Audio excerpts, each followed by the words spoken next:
सतगुरु संगत छोड़ के लाख वर्ष जप कीने, इंद्री कर्म ना मोक्ष होए फिर काल के अधीन। एक लड़की थी राबिया नाम की, मुसलमान धर्म में जन्म था और बहुत अच्छी पुण्यकर्मी प्राणी थे, पिछले संस्कार अच्छे थे। परमात्मा कहते हैं जो जन मेरी शरण है ताका हूँ मैं दास, गेल गेल लाग्या फिरूं जब तक धरती आकाशी। पुण्यात्मा, आप कोई आम आत्मा नहीं हो, आप कभी ना कभी परमेश्वर कबीर जी के चरणों में रहे हो। जैसे आज से 600 वर्ष पहले सन 1398 से सन 1518 तक परमात्मा 120 वर्ष तक यहाँ पृथ्वी पर रहे, एज ए सतगुरु रूप में रहे और स्वयं परमात्मा भी थे। यहीं से इस पूरे ब्रह्मांडों का रिमोट उनके हाथ में था। तो उस समय उस परमात्मा के 64 लाख शिष्य हुए थे। वो कितने दयालु है पुण्यात्मा, आप सोच नहीं सकते, क्योंकि हमारी बुद्धि तो काल ने बांध रखी है और हमारे को तो यहाँ के संसारिक के झूठे सुख ही फाइनल नजर आ रहे थे अभी तक, जब तक ज्ञान नहीं था। अब वो दयालु 600 वर्ष पहले आया, इसलिए आया कि इन आत्माओं को एक बार रिचार्ज कर जाऊं, फिर इनको मनुष्य जन्म मिलते रहेंगे जब तक पिछली पीढ़ी आएगी।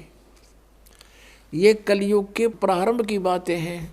सन 1398 संवत 1455 ये ज्येष्ठ सुदी पूर्णमासी को परमात्मा सतलोक से चल कर आए, अपने निज स्थान से, उस ध्रुवलोक से, तेजों में स्थान सतलोक से।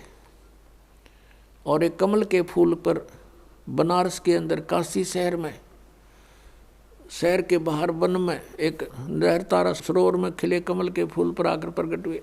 वो प्रथम चरण था कलयुग का।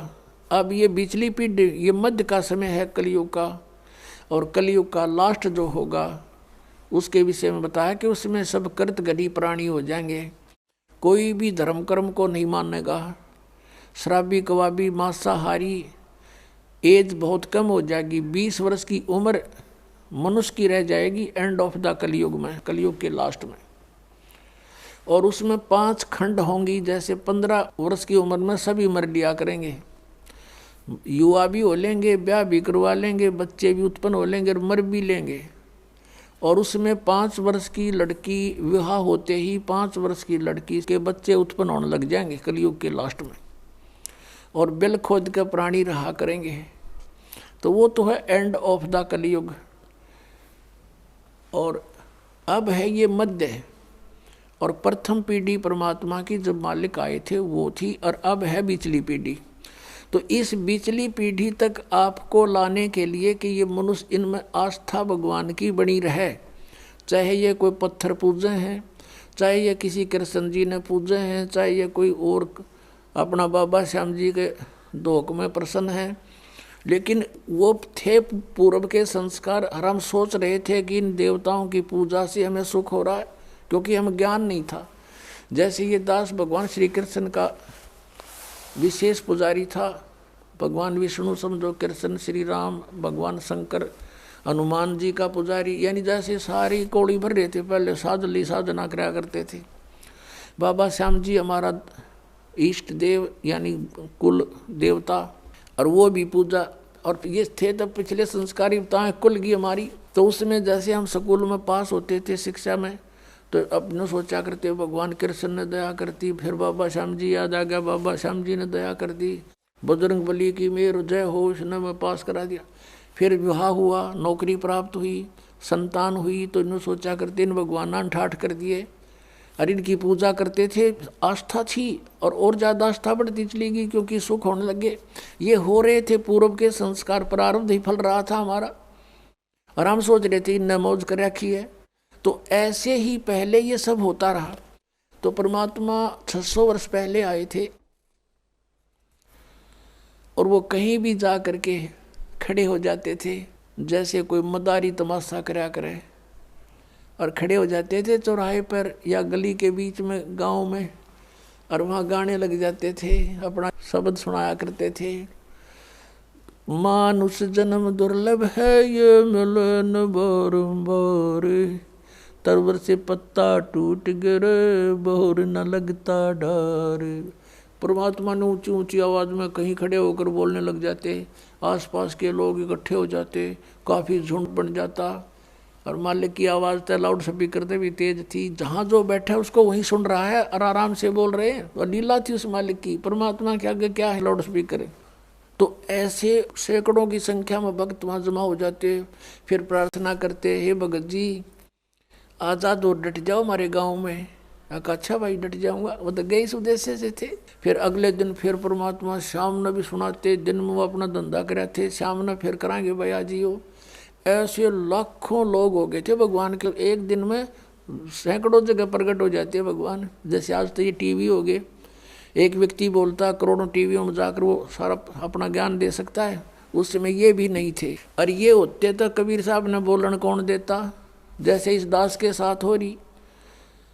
अब जिस पर भी हमारा ज्ञान चलता है, ये नकली संत जब बंद करवा देते, बंद करो ये तो झूठ बोल रहा है, निंदा करता है। तो परमात्मा ने दूसरा तरीका अपना लिया, उस टाइम चलने की जरूरत ना पड़ी।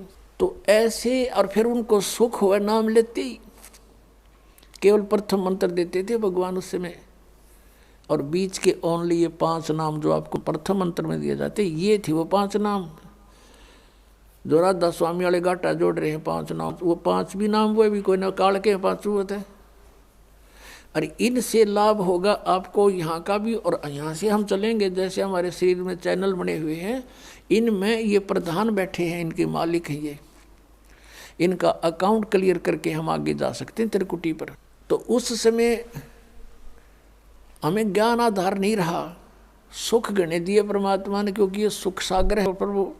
इसकी शरण में आते ही किसी को प्रेतबाधा थी, कोई देव रुष्ट था, या कोई शारीरिक कष्ट था, कोई सांसारिक बाधाएं थी, कोई कर्म ठीक नहीं हो रहे थे कार्य, वो सब ठीक होते चले गए।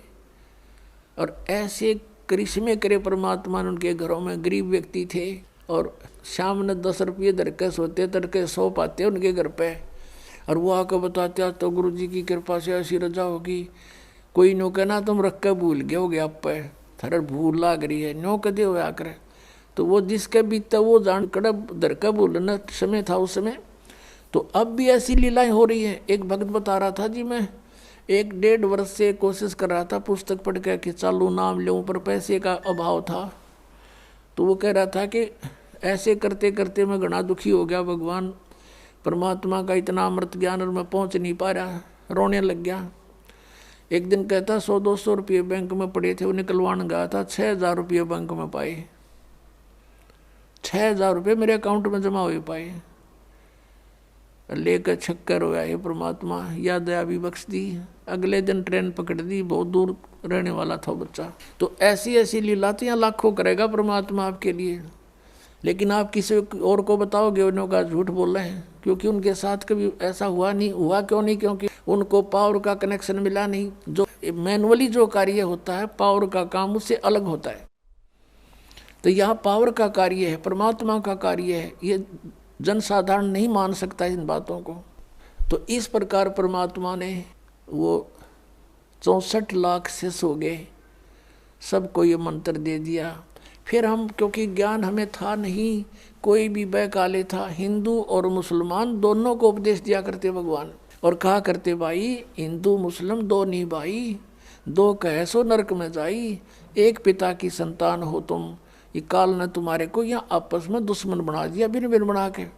बुद्धिमान लोग थे, मानते भी थे, लेकिन भक्ति करने से जो उनको सुख हुआ नाम से, तो भले ही वो किसी मजहब में रह रहे थे, लेकिन भक्ति मालिक वाली करते रहे अंदर से।